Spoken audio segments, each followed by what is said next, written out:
Welcome to Sustainable Packaging with Cory Connors. Today's guest is Mr. Mike Newman, the CEO of Returnity. How are you, Mike? I'm doing great. Thanks for having me. Thanks for being on.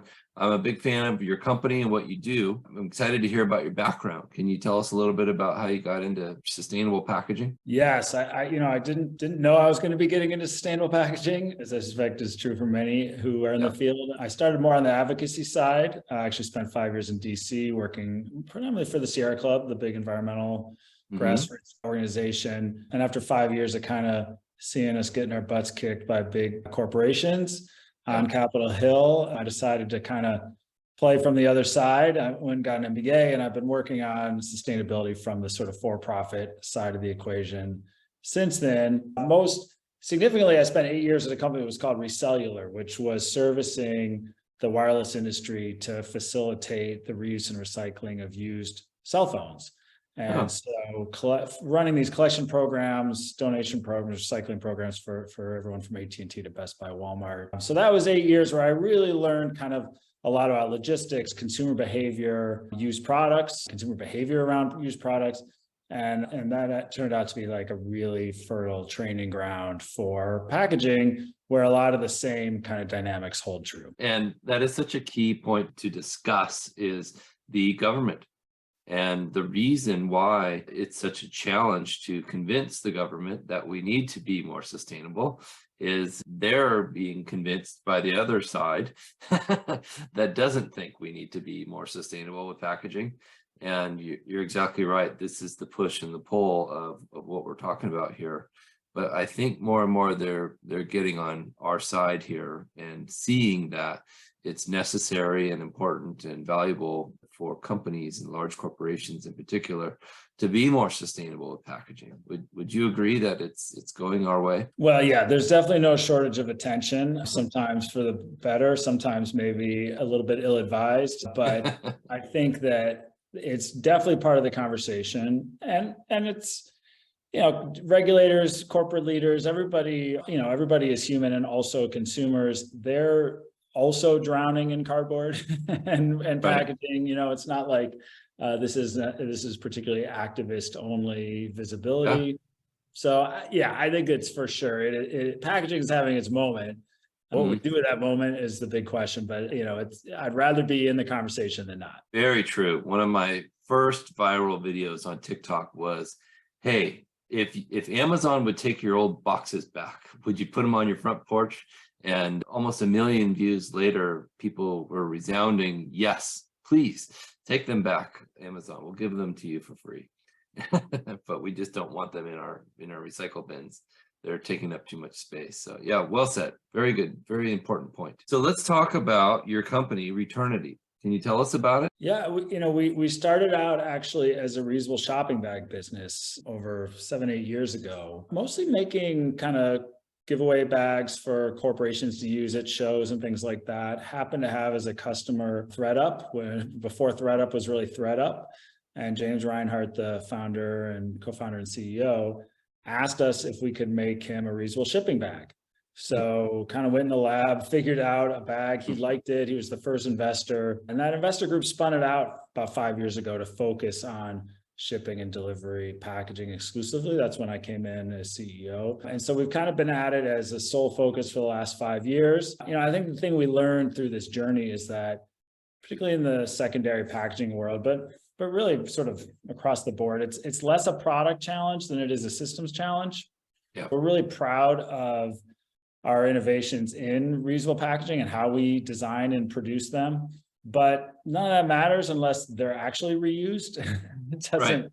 So our evolution has been to keep innovating on the packaging development side, but more and more of our time over that 5 years has gone towards helping clients understand the when, where, how for circularity, how to keep them in circulation at a very high level, why that, what it takes for that to occur and what the economics are around it. And ultimately, we just think sustainability can't be subsidized or else it won't scale. So it's been, all right, we've got really good packaging we can design. Now let's help clients understand where it makes unit economic sense Mhm. and deploy it in that way as a way to build a successful company, and then also, of course, have impact, which is very important to us. Great points. And how many uses does your product need? Have you done the life cycle analysis to where it is cost neutral or cost advantage?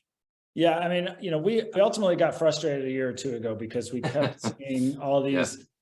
these claims in the reuse community that would say, well, our packaging can be used for X uses, and fill in the blank. I've seen 20, I've seen 50, I've seen 1,000. There's a reuse company out there claiming their packaging can be used 1,000 times. And I thought, well, in what world, like what does that mean from a return rate? Like Right. what do you actually have to see in participation to then get that number of cycles, assuming the thing actually is durable enough to last that long? Right. And the math is challenging. I mean, like if you get a 75% return rate, which seems great. Yeah, that's a lot. Yeah. You're only getting 4 use cycles though, because every time you send it Right. out, a quarter of them are lost, and the math is the math. So to get to, I think the life cycle assessments have said 7, 10, you're definitely crossing a threshold in shipping Yeah. and delivery packaging. We really target 20 use cycles is sort of our baseline, so that there's really no question that it's going to be the right choice environmentally. And that's a 95% or better return rate. So, Wow. and so like, you really have to keep them in circulation at a very high level in this setting. So that's where the sustainability numbers really fall. And then from an economic standpoint, at the end of the day, it's all about return logistics cost. So there's just no economic competitiveness if you're paying to ship an empty package back empty, one at a time, even if it collapses flat and really small and everything. Yeah. The rule of thumb that we always tell clients is whatever you're paying for single-use packaging, the baseline target should be, can I get my reusables back and ready to use again for the equivalent expense? So if I'm paying $1 for cardboard, I need to be able to get it back for $1 or less and ready to use again. There's other economic savings and implications for sure. And obviously goodwill and sustainability targets and things like that play a role, but CFOs don't want to subsidize this stuff, and there's not really margin in companies to pay for it. So that's kind of the baseline, is I got to get it back basically for what I'm paying for the single use to be economically competitive. Very interesting. And let's go back a little bit. So what your company provides is a reusable, basically like a mailer bag, kind of a pouch system. Is that correct? Well, we've kind of done everything at this point. I'd say our highest volume shipping now is actually in the reusable boxes that we've Oh, really? Yeah. Corrugate, So like a happy plastic returns. corrugated? Yeah, that like they're made out of plastic, corrugated, and fabric. That Happy Returns is the PayPal bot is our biggest user of that. We have a bunch of other companies now for that kind of store warehouse logistics leg. Turns out to be a really natural fit for reuse. A lot of companies are used to seeing the sort of rigid plastic totes that they'll use, that they palletize. We sort of extended that model into the corrugated and direct shipping category now. But we've done everything from wine to apparel to a lot of apparel, all the rental companies like The Runway and Castle and others who we've developed their shipping bags for. So yeah, it sort of runs the gamut on product types. I've heard amazing things about Happy Returns. I want to talk to you about that for a little bit, if you don't mind. So can you explain to our listeners and viewers, how does Happy Returns work? Because I think it's brilliant. Yeah, they've basically enabled consumers to have the in-store return experience as far as the convenience of it, not having to package it, not having to print labels, not have to stay in lines at the UPS store or whatever, and the speed of getting their credit back to their credit card when they return it. Right. Good point. Yes. Well, and like with That's the a big amount deal. buy online now, it is a big deal. And so you can just go to they have thousands of locations around the US now, Ulta beauty stores, FedEx locations, and World Cost Plus, et cetera. And you just basically hand the products at the cashier, and they scan a code on your phone and you're done. Then they throw it in boxes that we make for Happy Returns that are behind the counter, and that's all shipped to their distribution centers where it's sorted and returned to the retailer itself. And it makes it cheaper for the retailers too. So it's easier for the consumer, it's lower cost, it's less impact because things are done in bulk, and it's sort of a win-win-win all around that. And they're growing like crazy. I mean, because it just makes sense. I absolutely love it. And it essentially, you're eliminating packaging from the consumer perspective on a return shipment. No longer are we required to keep all of our packaging for a week or two to just in case I want to return that one thing that I bought from that one site. We don't have to keep our boxes or our pouches or buy new ones or find new ones and keep a roll of tape on hand. You don't have to do that anymore. My wife went to a FedEx the other day to use Happy Returns, and she thought, this is amazing. And even the FedEx person said, wow, we love Happy Returns. What a great concept. It's so easy for us. We don't have to pack anything up. We just put it into the Returnity box and we're done. Yeah, I don't know why it's so easy hasn't become their tagline, because I just feel like anytime I talk to anybody, and like you said, I mean, it's not just consumers who are saying that, it's everybody in that process who agree. And it's also, I think, indicative of how things are evolving from in e-commerce and just commerce infrastructure, right? So like 5 years ago, the idea of I'm going to drive to a place and go to that's not the store I bought it from, and like that would have felt like you would land on Mars. Now we're just like, oh yeah, of course. Like there's lockers, there's ship to store. There's like, we've become so accustomed that it enables these new approaches, and consumers are just comfortable with it. They're happy to do it because it's proven to be easier for them. Very important point of topic, I think, is that the society has changed. Consumers are willing to accept that if they hand something to someone at a store, at a FedEx or another location, that it will actually get returned and they're going to get their money back immediately, which is pretty awesome. Let's talk about how your company helps with the return process. Do you, inside the pouch that gets shipped, provide some kind of a return label? Does it go back to you or does it go back to the retailer? How does that work?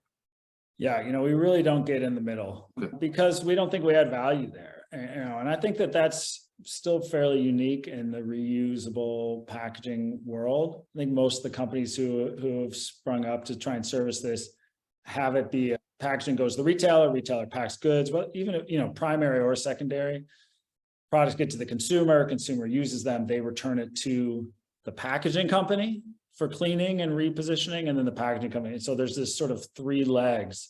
Yeah. But we feel like that adds time, it adds cost, and it's not really value add. And so what we do is we design it so we don't need to be in the middle, and our clients, I think, just benefit from that. And so it's less control for us, but the point is that, like we were talking about earlier, if it doesn't scale from an economics and operations standpoint because it's too expensive or complicated, how am I winning as a provider? So we just think simple is better. We're replacing, I say with genuine affection about poly bags and cardboard, is that they're dumb, cheap, and easy. Like that's why they've done so well. They're dumb, they're cheap, and they're easy. And love that. We feel like by being as dumb and cheap and easy as possible in reuse, we open up more opportunities rather than this like closed in, integrated data and tracking and it's too hard for too many people, we think.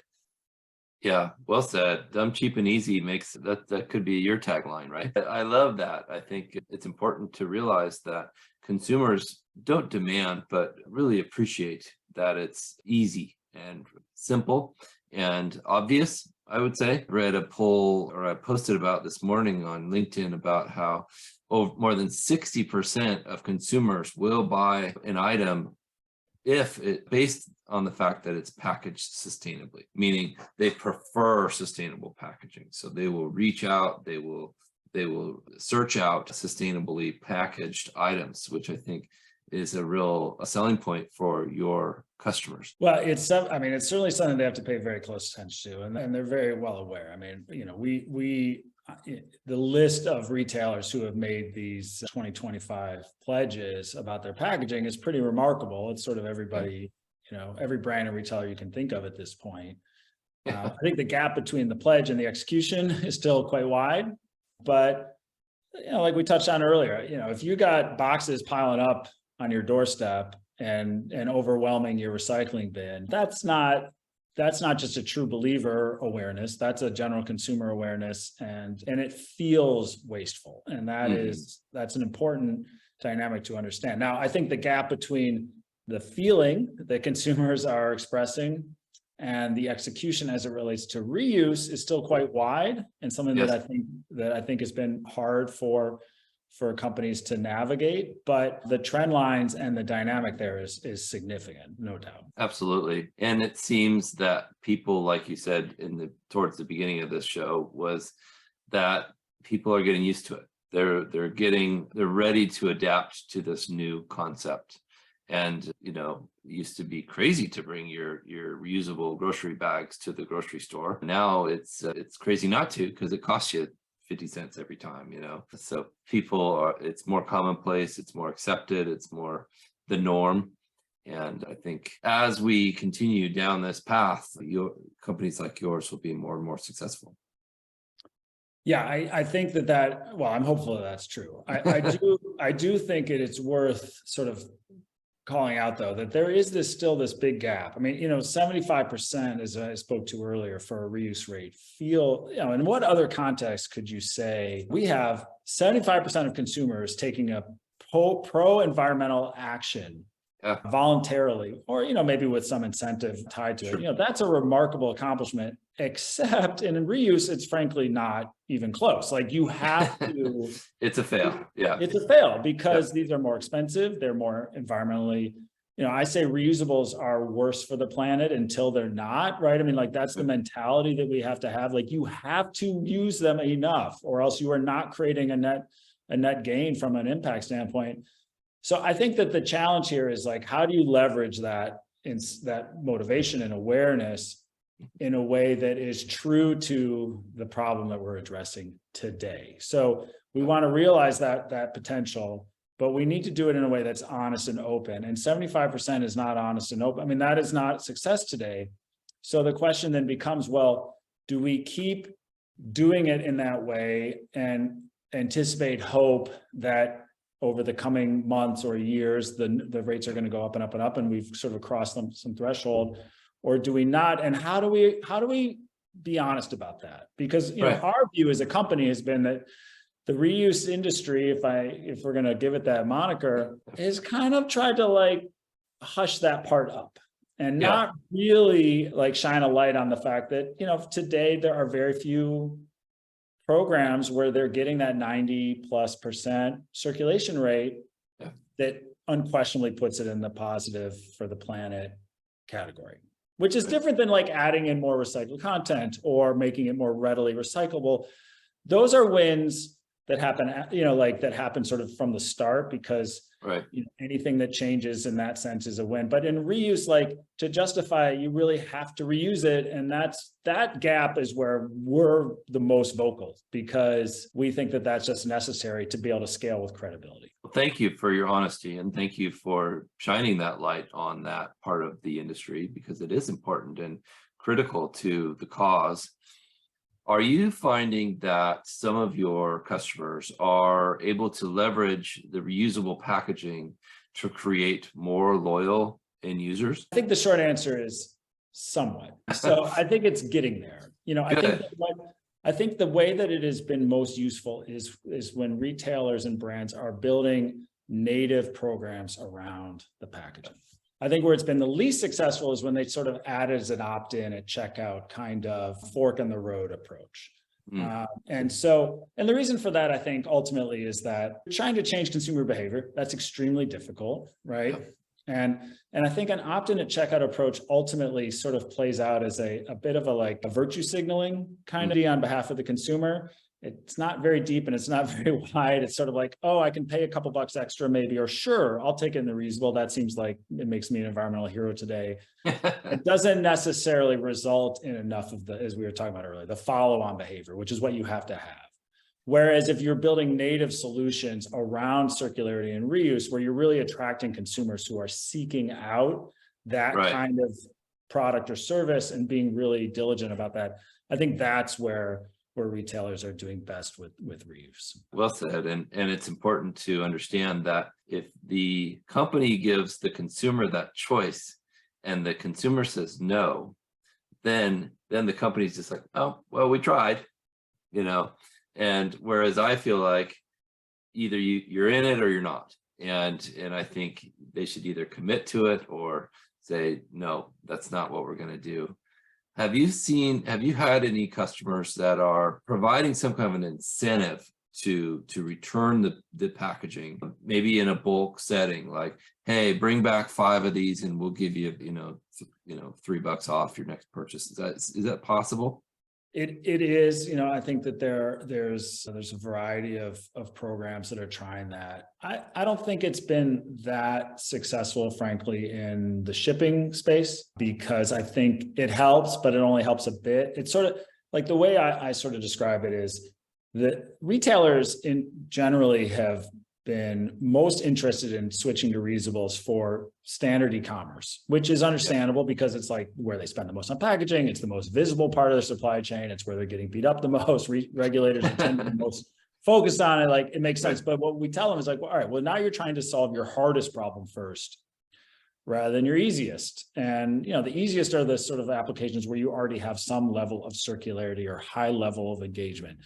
And the problem is then when they try and solve the least circular is that they're finding, they don't get it back often enough. They do incentives and it moves the needle a bit, but not enough to get it to that return rate. And then they abandon it. And so it sort of sets the field back across the board. So I think incentives need to be the icing, not the cake. And the cake better be pretty darn good is our point. Like, you better have a pretty good return. Like, you should be close or already at that level of circularity engagement.